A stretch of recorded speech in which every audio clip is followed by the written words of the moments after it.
BP variation ಇಂದ ನನ್ನ vision last. ನನ್ನ ಮಗಳನ್ನು ನನ್ನ ಮೊಮ್ಮಗನ್ನು ಉಳಿಸಿಕೊಟ್ರು ಎರಡು ಜೀವನು.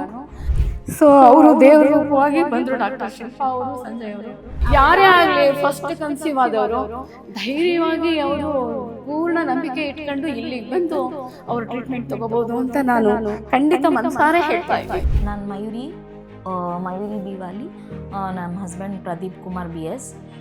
ನಮಗೆ ಶಾಂತಿ ಗೈನಕ್ಕು ಇನ್ಸ್ಟಾಗ್ರಾಮಲ್ಲಿ ನೋಡ್ತಾ ಇದ್ದೆ ಅವರು ಡೆಲಿವರೀಸ್ ಅದೆಲ್ಲ ನೋಡಿ. ಆ್ಯಂಡ್ ನಾನು first conceive at age of 35. So first conceive ಆಗಿ ಗೊತ್ತಾದಮೇಲೆ ನನಗೆ ಅನ್ನಿಸ್ತು ಒಂದ್ಸತಿ ಮನೆ ಹತ್ರನೇ ಇರೋದ್ರಿಂದ, ಆಮೇಲೆ ಅವ್ರು ಕಾನ್ಫಿಡೆಂಟಿಂದ ಬೇಬಿನ ಹೇಗೆ ಡೆಲಿವರಿ ಮಾಡ್ತಾಯಿದ್ರು ವೀಡಿಯೋಸಲ್ಲಿ ಅದೆಲ್ಲ ನೋಡಿ, ಮತ್ತು ಅವ್ರ ಎಕ್ಸ್ಪೀರಿಯನ್ಸ್ ಮಾತುಗಳು ಎಲ್ಲ ಒಂದ್ಸತಿ ಎಕ್ಸ್ಪೀರಿಯನ್ಸ್ ಮಾಡ್ಕೋಬೇಕು ಅಂತ ಬಂದು then I got into scans everything report. ಅದೆಲ್ಲ ಚೆನ್ನಾಗಿ, ನಂದು ರಿಪೋರ್ಟ್ಸು ಚೆನ್ನಾಗಿ ಬರ್ತಾಯಿತ್ತು. ಅವ್ರು ನೋಡೋ ರೀತಿ ಎಲ್ಲ ತುಂಬ straightforward, no hiding and all those things. ಪ್ರಾಂಪ್ಟಾಗಿ ಎಲ್ಲ ಹೇಳಿ ಇದನ್ನು ಮಾಡ್ತಾಯಿದ್ರು, ಸಜೆಸ್ಟ್ ಮಾಡ್ತಾಯಿದ್ರು ಡಯಟ್ ಯಾವ ಥರ ತೊಗೋಬೇಕು, ಆಮೇಲೆ ಯಾವ ರೀತಿ ನಾವು ಇರಬೇಕು ಅಂತ ಅಂದು. ಬಟ್ ಇನ್ನೇನು ನನಗೆ ಫೆಬ್ರವರಿ 12th ಡೇಟ್ ಕೊಟ್ಟಿದ್ರು. ಬಟ್ ಡಿಸೆಂಬರ್ 31st ಅನ್ಎಕ್ಸ್ಪೆಕ್ಟೆಡ್ಲಿ ನನಗೆ ಕಣ್ಣು ಒಂಥರ ಬ್ಲ್ಯಾಂಕ್ ಆಗಕ್ಕೆ ಸ್ಟಾರ್ಟ್ ಆಯಿತು. ಕಲರ್ ಬರೋಕ್ಕೆ ಸ್ಟಾರ್ಟ್ ಆಯಿತು around 7 o'clock in the morning. ಏನಕ್ಕೆ ಅಂತ ನನಗೂ ಗೊತ್ತಾಗಲಿಲ್ಲ. 10 o'clock ಅನ್ನೋಷ್ಟರಲ್ಲೇ ನಾನು ಶಾಂತಿ ಗೈನಕಿಗೆ ಫೋನ್ ಮಾಡಿ ಫಾಲೋ ಅಪ್ ಮಾಡೋಷ್ಟರಲ್ಲೇ ವಿಷನ್ನು ಸ್ವಲ್ಪ ಫುಲ್ ಕ್ಲಿಯರ್ ಆಗಲಿಲ್ಲ. ಬಂದಮೇಲೆ ಕೂಡ ಶಿಲ್ಪಾ ಡಾಕ್ಟ್ರು ಸಡನ್ನಾಗಿ ಬಂದಮೇಲೆ 2 o'clock OPD ಇದ್ರೂ ನೋಡಿಬಿಟ್ಟು ಏನಕ್ಕಿದೆ ಹೆದರಬೇಡ, ಇದು BP ಪ್ರಾಬ್ಲಮ್ ಆಗಿದೆ ಅಂತ ಅಂದ್ಬಿಟ್ಟು ಧೈರ್ಯ ತುಂಬಿ ನೆಕ್ಸ್ಟ್ ಡೇ ಮಾರ್ನಿಂಗ್ ಬರುತ್ತೆ ನಿನ್ನ ಕಣ್ಣು, MRI ಮಾಡಿಸಿ ಅದೆಲ್ಲ ಮಾಡಿ ಚೆಕ್ ಮಾಡಿಸೋ ಅಷ್ಟರಲ್ಲಿ ಈವ್ನಿಂಗ್ 8 o'clock ಸಿಸೇರಿಯನ್ ಮಾಡಬೇಕು ಅಂತ ಹೇಳಿದರು. ಅನಂತರ ಅವಳು ತುಂಬ ಗಾಬರಿ ಆದಳು. ನನ್ನ ಮಗಳಿಗೆ ಏನು ಅಂದರೆ ಕಂಪ್ಲೀಟ್ ಆಗಲಿ 9 months ಅಂತ ಆಸೆ ಇತ್ತು. ಆದರೆ ಇದು ಪ್ರಿಮೇಚೂರು ಮಾಡಲೇಬೇಕಾಗಿ ಬಂದ ಸಂದರ್ಭ. BP ಹೆಚ್ಚಾಗಿ ಅವಳಿಗೆ ವಿಷನ್ ಲಾಸ್ ಆಗಿರೋದ್ರಿಂದ ಮತ್ತೆ MRI ಮಾಡಿಸಿದ್ರು ಡಾಕ್ಟರ್ ಸಂಜಯ್ ಅವರು. MRI ಮಾಡಿಸ್ಕೊಂಡು ಬನ್ನಿ ನೋಡೋಣ, ಮತ್ತೆ ಬೇರೆ ಪ್ರಾಬ್ಲಮ್ ಆದರೆ ಸಾಧ್ಯ ಆದರೆ ಸೇವ್ ಮಾಡೋಕ್ಕಾಗುತ್ತೆ, ನಾವು ಪ್ರಯತ್ನ ಮಾಡೋಣ ಅಂತ ಹೇಳಿದರು.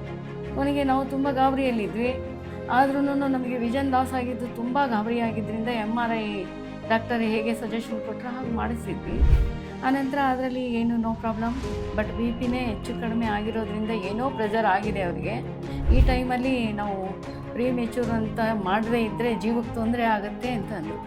ಆಗ ನಾವು ಡಾಕ್ಟರು ಸಜೆಷನ್ ಹೇಗಿದೆ ಹಾಗೆ ಮಾಡಿ, ನಮಗೆ ಅದ್ರ ಬಗ್ಗೆ ಏನು ನಾಲೆಡ್ಜ್ ಇರಲ್ಲ. ಹೀಗೆ ನಾವು 9 months ಆಗಲಿ ಅಂತ ಕಾಯೋಕ್ಕಿಂತ ಜೀವ ಮುಖ್ಯ ಅಂತ ಅಂದು ಡಾಕ್ಟರ್ ಡಿಸಿಷನ್ಗೆ ಕೈ ಬಿಟ್ವಿ ನಾವು.